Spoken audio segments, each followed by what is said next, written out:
സിനിമയ്ക്ക് മുമ്പ് പ്രത്യേകിച്ച് സെൻസറിങ്ങിൻ്റെ പേരിലും മറ്റും ഏറെ കോളിളക്കങ്ങൾ ഉണ്ടാക്കിയ ഒരു സിനിമയാണ് ഹാല്. പരസ്പരം ഹാൽ ഹറാമാണോ അല്ലെങ്കിൽ ഹലാലാണോ എന്ന് ചേരിതിരിഞ്ഞ് ഹാലിളക്കമുണ്ടാക്കിയവരുടെ വീരപ്രകടനങ്ങളായിരുന്നു കഴിഞ്ഞ മാസങ്ങളിൽ കേരളം കണ്ടത്. ആ ഹാലിനെ കുറിച്ചാണ് നമ്മൾ ഇന്ന് ഇവിടെ ചർച്ച ചെയ്യുന്നത്. Welcome to cinema insight.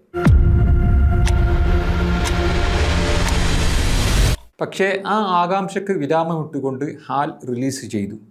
ഈ സിനിമ റിലീസ് ചെയ്തു കഴിഞ്ഞപ്പോൾ ഈ വിവാദമുണ്ടാക്കിയ രണ്ട് കൂട്ടരും കൂടി സിനിമാ തിയേറ്ററിൽ വന്നു കഴിഞ്ഞ് ഈ സിനിമ കണ്ട് പുറത്തിറങ്ങുമ്പോൾ ചിലപ്പോൾ ഹാലിളകുക സിനിമ അണിയറ പ്രവർത്തകർക്ക് നേരെയായിരിക്കും. കാരണം അത്രത്തോളം പ്രതീക്ഷയാണ് ഈ സിനിമയുടെ അണിയറ പ്രവർത്തകർ ഈ രണ്ട് യുവാക്കൾക്കും നൽകിയിരുന്നത്. പക്ഷേ അണിയറ പ്രവർത്തകരെ സംബന്ധിച്ചിടത്തോളം ഘനഗാംഭീര്യമുള്ള ഒരു വിഷയം അതേ ഗൗരവത്തിൽ ചർച്ച ചെയ്യുക എന്നുള്ളതായിരുന്നില്ല. മറിച്ച് ഒരു സാധാരണ സിനിമയായിരുന്നു. ചില പോരായ്മകൾ ചൂണ്ടിക്കാണിക്കാമെങ്കിലും ആ നിലയ്ക്ക് ഈ സിനിമ വിജയിച്ചിട്ടുണ്ട് എന്ന് പറയാം. കേരള സ്റ്റോറി എന്ന ഹിന്ദി ചലച്ചിത്രം അയാഥാർത്ഥ്യമായ കാര്യങ്ങളോടുകൂടി ലവ് ജിഹാദ് എന്ന വിഷയത്തെക്കുറിച്ച് ഇന്ത്യയൊട്ടാകെ ഉണ്ടാക്കിയ തെറ്റിദ്ധാരണകളിൽ നിന്ന് യഥാർത്ഥ്യം എന്താണ് എന്നതിലേക്ക് ക്യാമറ തുറക്കുകയാണ് ഒരു പരിധിവരെ ഹാൽ എന്ന ചലച്ചിത്രം. പക്ഷേ നല്ലൊരു പ്രമേയം അതിൻ്റെ ഘനഗൗരവത്തോടു കൂടി പറയേണ്ടതിന് പകരം അതിനെ സാമാന്യവൽക്കരിക്കുകയും ലഘൂകരിക്കുകയുമാണ് ഈ സിനിമയിലൂടെ അണിയറ പ്രവർത്തകർ ചെയ്തിട്ടുള്ളത്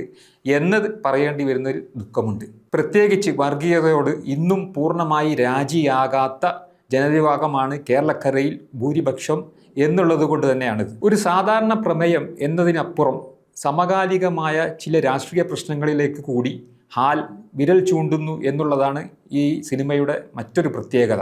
ഒരു സാധാരണ പ്രേമകഥ എന്നതിലൂടെ സഞ്ചരിക്കുന്ന സിനിമ ഒരു ഘട്ടത്തിൽ രാമമൂർത്തി എന്ന പോലീസ് ഹെഡ് കോൺസ്റ്റബിളുടെ ഒരു ചോദ്യം, നിന്റെ പേരും നീയും തന്നെയാണ് പ്രശ്നം, അത് തന്നെയാണ് പ്രശ്നം എന്നുള്ള ആ ചോദ്യത്തിൽ നിന്നാണ് ഈ സിനിമ വേറൊരു തലത്തിലേക്ക് മാറുന്നത്.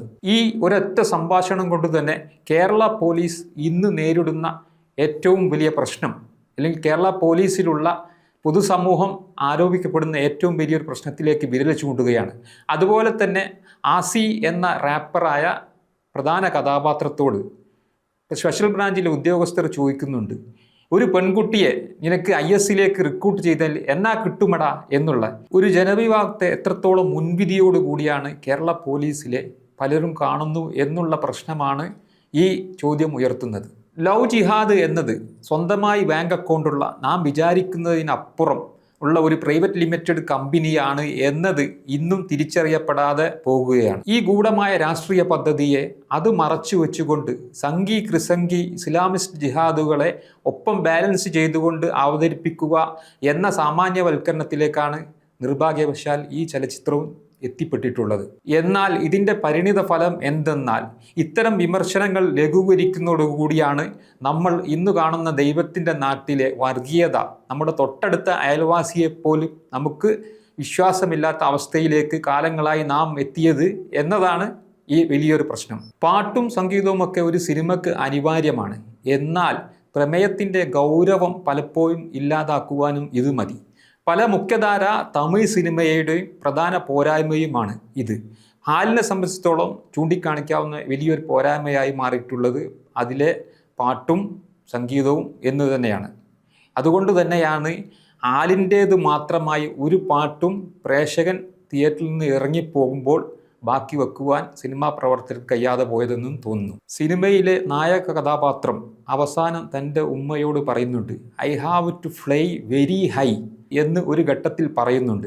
ഹാൽ എന്ന സിനിമയ്ക്കും ആത്യന്തികമായി സംഭവിച്ചത് ഇതാണ്. ഗൗരവമായി സമീപിച്ചിരുന്നെങ്കിൽ എത്രയോ ഉയരത്തിലെത്തുമായിരുന്ന ഒരു പ്രമേയത്തെ തങ്ങളുടെ പെട്ടെന്നുള്ള ഹാലിളക്കത്തിൽ ഇല്ലാതാക്കുകയായിരുന്നു ഹാൽ എന്ന സിനിമയുടെ അണിയറ പ്രവർത്തകർ എന്ന് പറയാതെ വയ്യ.